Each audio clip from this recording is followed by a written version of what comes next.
አክሱም ከተማ እንጂ ቤተ መቅደስ አይደለችም። አንተ አሁንም ተፈጥሮ ያለ እኮ አንተን የመሰሉ የተከራካሪዎቹን ጥያቄ ነው ለርሶ ሙግት ያቀረቡት ነው። አንድ ኦርቶዶክሳዊ ከነክሩ ከነመስቀሉ ከነክሯ መግባት ስትችል አንዲት እስላማዊት ሴት ተማሪ ደግሞ ለብሳ መግባቷ ምንድነው የሚያስከለክላት? ይሄን ያዛልና ተሸፋፍነሽ ስኩል ግቢ ግን አትባል።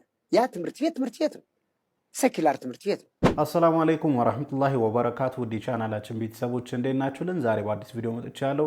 ለዛሬ ጀላችሁ የመጣሁት ቪዲዮ እንግዲህ እንደሚታወቀው በአክሱም አንድ አመት ገደማ ይሆናል እንግዲህ ሂጃብ ለብሰው መማር ከተከለከሉ። ታዲያ በዚህ ጉዳይ እግረኛው ሚዲያ ቄሱን አፋጧቸዋል። እንግዲህ ቄሱም ሂጃብ ለብሰው መማር አይችሉም እያሉ እየተሟገቱ ነበር። እስከ መጨረሻው ድረስ የምትከታተሉ ከሆነ እምታዩ ነው የሚሆነው። ሌሎችም ምርጥና አስተማሪ ቪዲዮዎች አሉ። ታዲያ ቪዲዮ እንደተለመደው ሁላችሁም ላይክ በማድረግ እንዲጀምሩ ጋብዛለሁ። ይህ ቪዲዮ እንዲዳረስ ደግሞ ሼር አድርጉ። ለዚህ ቻናል አዲስ ከሆናችሁ ሰብስክራይብ ማድረግ አይረሳ። የፕሮግራማችን ስፖንሰር ኢትዮ ሀላል ሀርባል ነው። በኢትዮ ሀላል ሀርባል ባህላዊና መንፈሳዊ ሕክምና ማግኘት ትችላላችሁ። በዘርፉ ብቁ በሆኑ ባለሙያዎች ማለት ነው።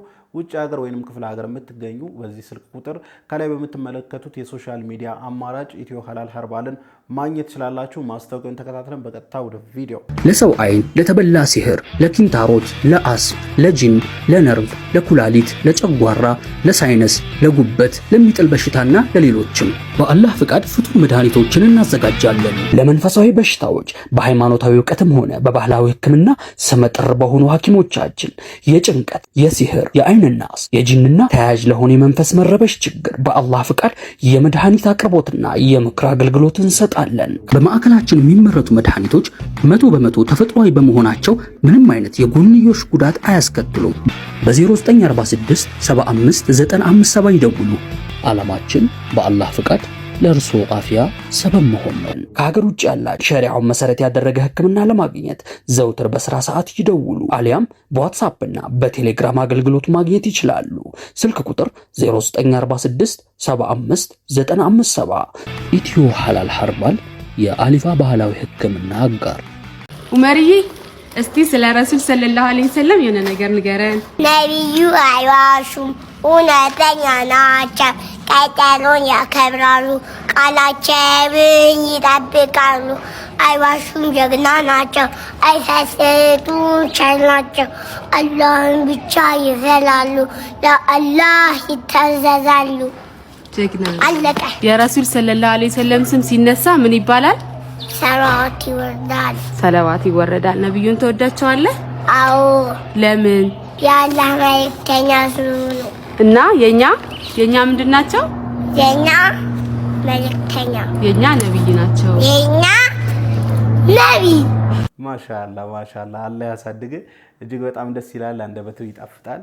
በነገራችን ላይ የተርቢያ ውጤት ነው። ልጆቻችን እንደዚህ ስለ ዲን እያስተማርናቸው ስለ ረሱል ሰለላሁ ዐለይሂ ወሰለም እያስተማርናቸው ባሳደግናቸው ቁጥር እጅግ በጣም ተጠቃሚ የምንሆነው ዞሮ እኛን ግዴታም አለብን እንደዚህ ማስተማር። አላህ Subhanahu Wa Ta'ala ያሳድግ። በትልቁም በትንሹም አማራሪ እና ተስፋ ቆራጭ ለሆኑ ሰዎች መልእክት አለኝ ዛሬ። ዮርዳኖስ ይባላል። ተመልከቱት። እንዴት ናችሁ? እንግዲህ የመስቀል ዝግጅታችን ከተፈጠረበት አደጋ 1-2 ቀን ቀደም ብሎ ይመስለኛል ይሄን ቪዲዮ ለቆ ነበር። ፊቱ ላይ ያለውን ፈገግታ፣ ሰላምታውን አይታችሁታል። ከዛን ደግሞ ይሄ ተፈጠረ። ተመልከቱት። እንዴት ናችሁ?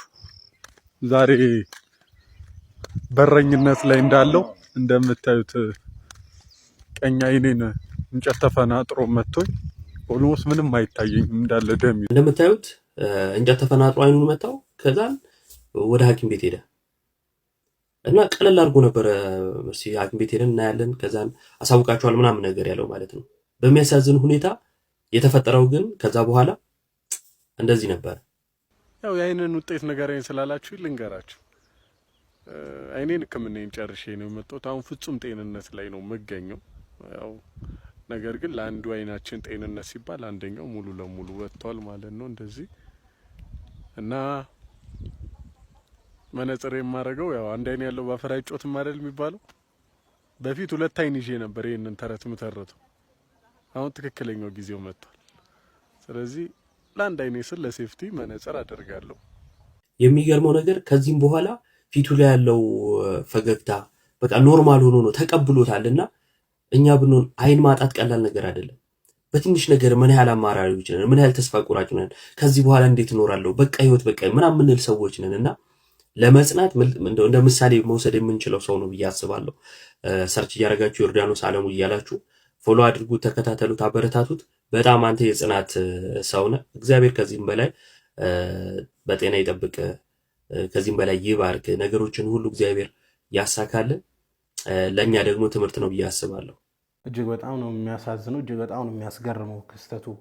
እኔ በጣም የልጁ ፈገግታ፣ እኔ ይህንን ቪዲዮ ስመለከት ቀጥታ ወደ አካውንቱ ነበር የሄድኩት እና የልጁ ፈገግታ ማለት ይህ ሙሲባ ደርሶበትም ስቲል ፈገግታው አለ። በቃ እኛ እንዴት ነው ትንሽ ነገር ስናጣ ወይ ኪሳችን ሲጎል ሊሆን ይችላል፣ በጣም ነው የምንከፈው። በቃ ፈጣሪያችን እናማራለን፣ አላህን እናማራለን።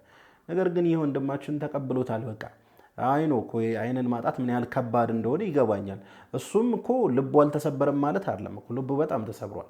ነገር ግን ልቡ መሰበሩ ለሌላው ሰው አውጥቶ አያሳየው። በቃ ምናልባትም ከአምላኩ ጋር ነው ያንን ጉዳይ የሚጨርሰው። ሰው ፊት ሲመጣ ፈገግ ብሎ ነው የሚመጣው፣ አመስጋኝ የሆነ ፊት ነው ያለውና በጣም ከዚህ ልጅ እኛ ልንማር ይገባል ብዬ አስባለሁኝ።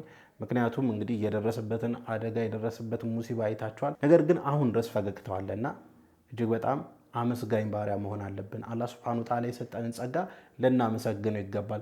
ከዛ ባሻገር ደግሞ በምን አይነት ሁኔታ ላይ ያንን ሙሲባ ልናጣው እንደምንችል አናውቅም። በቃ አሁን ለምሳሌ እንደዚህ ነናል፣ ከሆነ ደቂቃ በኋላ የሆነ አካላችን ሊጎል ይችላል፣ ወይንም ደግሞ የሆነ ንብረታችን ልናጣ እንችላለን፣ ወይንም የምንወደውን ሰው ልናጣ እንችላለን። ባለን ጊዜ ደስተኛ እንሆን። አላህ አሁን በሰጠን ጸጋ ደስተኛ እንሆን፣ እናመስግነው። ሙስሊሞች ይህን ንግግር ከመናገር አደራ ተጠንቀቁ። ይህንንም ንግግር ስለተናገራችሁ ብቻ የውመል ቂያማ ይህንን ትልቅ መልካም ነገር ከማግኘት ትከለከላላችሁ። ይህንንም ንግግር ብዙ ሙስሊሞች ማወቅ ስላለባቸው አሳውቋቸው። አስቡት፣ የውመል ቂያማ ለእናንተ ቅርብ የሆነ ሰው ሊሆን ይችላል፣ ጓደኛችሁ ሊሆን ይችላል፣ አባታችሁ ሊሆን ይችላል፣ እናታችሁ ልትሆን ትችላለች። ጀነትን ለመግባት የእናንተ መልጃ ወይም ማማለድ ተፈልጎ እናንተ ማማለድ እንደማትችሉ ሲነገራችሁ ምንድን ነው የሚሰማችሁ? ያ አላህ አይከብድም? የውመል ቂያማ ምልጃን ወይም ማማለድን የተከለከሉ አንድ ቡድን አለ። ስለዚህም ቡድን ረሱል ሰለላሁ ዐለይሂ ወሰለም በሐዲሱ ትርጉም እንዲህ አሉ፣ ኢነ ለዓኒነ ላ የኩኑነ ሹሃዳ ወላ ሹፈዓ የውመል ቂያማ። ተራጋሚዎች የውመል ቂያማ ምስክሮችም ሆነ አማላጆች መሆን አይችሉም አሉ ዐለይሂ ሰላቱ ወሰላም። አስበው፣ አባትህ ያንተን ምልጃ ፈልጉ አማልድልኝ ሲልህ አባቴ ወይ እኔ ለአንተ ማማለድን ተከልክያለሁ ስትለው፣ አላህ ምህረትን ጠይቅልኝ ምህረትን ለምንልኝ ሲልህ እኔ ማማለድ ምህረትን መለመን መጠየቅ አልችልም ተነፍጊያለሁ ተከልክያለሁ ስትለው፣ አስበው፣ ከባድ አይደለም? ያ ወላሂ በጣም ከባድ ነው። በጣም ከባድ ነው። ሁላይ አስቡት እንግዲህ ትልቁ ቀን፣ በቃ ትልቁ ቀን የቂያም ቀን መራገም ቀላል ነገር ነው። እንዲህ በቃ ካፋችን አውጥተን የሆነን ሰው እርግም ማድረግ ነው በቃ። ግን ያንን ነገር በማድረጋችን የምናጣው ነገር አስቡት። የሆነ ሰው አስከፍቶ ሊሆን ይችላል፣ በጣም አስቀይመው ሊሆን ይችላል። ያንን ነገር ለአላህ ሰተን ብንተው ወይንም አፉ ብንለው አስባችሁታል? ያንን የመሰለ እድል አናጣም። እርግጥ ነው በጣም በድሎ ሊሆን ይችላል። ነገር ግን ተራጋሚ ባንሆን ለራሳችን ጥቅም ስንል። አሁንም ወስዳችሁ ወደ ወሳኙ ቪዲዮ ነው። ይህ ቪዲዮ እንግዲህ ቄሱን አፋጧቸዋል። እግረኛው ሂጃብ መልበስ አይቻልም እያሉ ነው አባ። እስኪ ቪዲዮ ሙሉ እንመልከትና ከዛ የራሳችን ሀሳብ ስቴት እንሰጥበታለን። አክሱም ውስጥ ጭፈራ ቤቱም ሴተኛ ዳሪውም ጫትቃሚውም ጨፋሪውም በሚኖርባት ሙስሊም ይሄ ጭንቅ ነው። አሁን እንደዚህ አይነት አለ ብሎ የሚያምን ሰው ካለ እነሱ ማስተካከል። መቼም አትብላ የሚባል ነገር የለም። አክሱም ከተማ እንጂ ቤተ መቅደስ አይደለችም። አንተ አሁንም ተፈጥሮ ያለ እኮ አንተን የመሰሉ የተከራካሪዎቹን ጥያቄ ነው ለእርስዎ ሙግት ያቀረቡትን ነው። አልመጡም። የመቀሌው ያለ ትምህርት ሚኒስቴር ተወካይ እዚህ ያለም የጻፈው ደብዳቤ የሚያሳዩን አዲስ ዲማንድም እንትን አንልም፣ በነበረው አለባበስ እንዲማሩ አዲስ ዲማንድም አንቀበልም። የነበረው ክርስቲያናዊ አስተምህሮን እና የእስልምናን ማንነት የገፋ ነው። ዲሞክራሲ ተብሎ የለም ወይ? አንድ ኦርቶዶክሳዊ ከነክሩ ከነመስቀሉ ከነክሯ መግባት ስትችል በጆሮ ጌጥም በምንም መስቀል አድርጋ ስትገባ አንዲት እስላማዊት ሴት ተማሪ ደግሞ ለብሳ መግባቷ ምንድን ነው የሚያስከለክላት ነው አንዱ ክርክሩ። ቆይ አንተ ይገባኛል። አሁን የክር የምናምን ታለ የምናወራው አሁን የትምህርት ነው። በትምህርት ዓለምም ካየው ኦርቶዶክስም ኦርቶዶክስነት ይዞ የሚሄድ ጠምጥሞ አዴት መጽሐፍ ቅዱስ እኮ ከእስልምና ይልቅ እኮ መጽሐፍ ቅዱስ እኮ ነው ቀድሞ የተጻፈው። ከቁርአኑ ቀድሞ የተጻፈ መጽሐፍ ቅዱስ ነው አይደል? መጽሐፍ ቅዱስ እኮ አንስን ገለባ አርስ ሲሆን ተብለን እኮ በቤተክርስቲያናችን እኮ ሴቶችም እኮ ተሸፋፍነው መሄድ ነው ያለባቸው። በተለይ የአክሱም ሴቶች ልጃገረዶች አሁን ዩኒቨርሲቲ ከገባ ወዲህ ችግር እየገጠመን ከዓለም እየመጣ አስቸገረን እንጂ ተሸፋፍነው ተረከዛቸው የማይታይ እኮ ነበር። መጽሐፍ ቅዱሳችንም ያዛል። ነገር ግን መጽሐፍ ቅዱሳችን ይህን ያዛልና ተሸፋፍነሽ ስኩል ግቢ ግን አትባልም። ያ ትምህርት ቤት ነው፣ ሴኩላር ትምህርት ቤት ነው። እኔ እኮ በንግግሬም እኮ ተናግሬዋለሁ።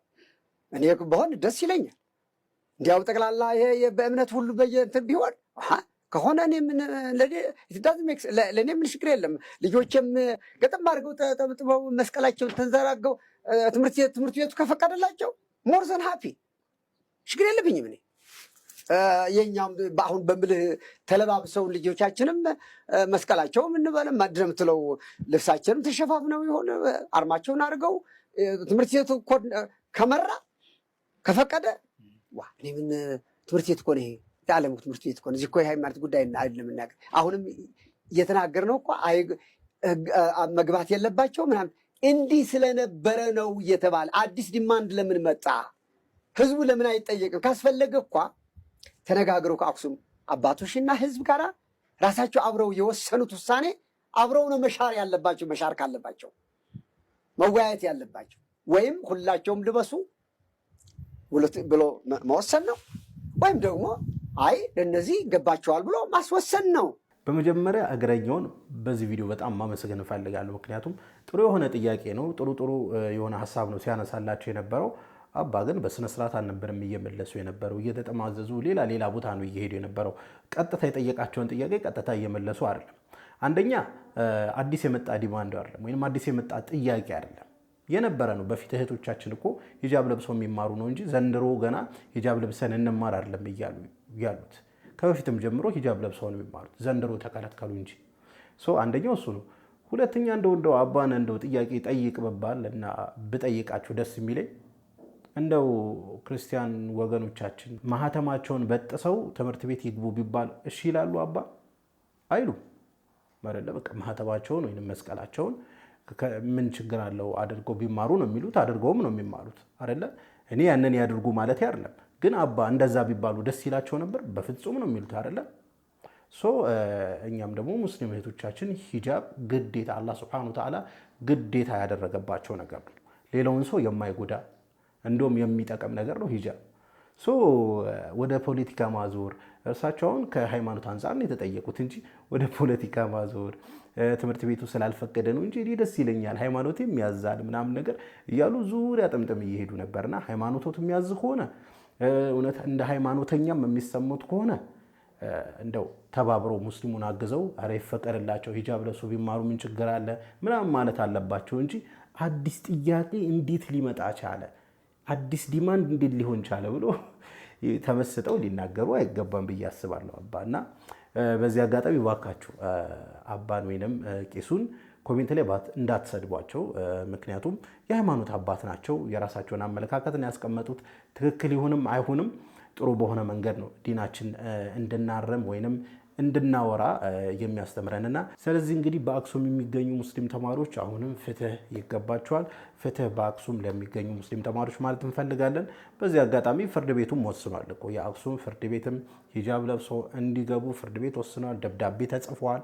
ግን በቃ አንዳንድ ትምህርት ቤቱን የሚዘውሩ አካላቶች ናቸው ያ ነገር እንዳይፈጸም እንቅፋት እየሆኑ ያሉትና አሁንም ፍትህ በአክሱም ለሚገኙ ሙስሊም ተማሪዎች ማለታችሁን አትርሱ።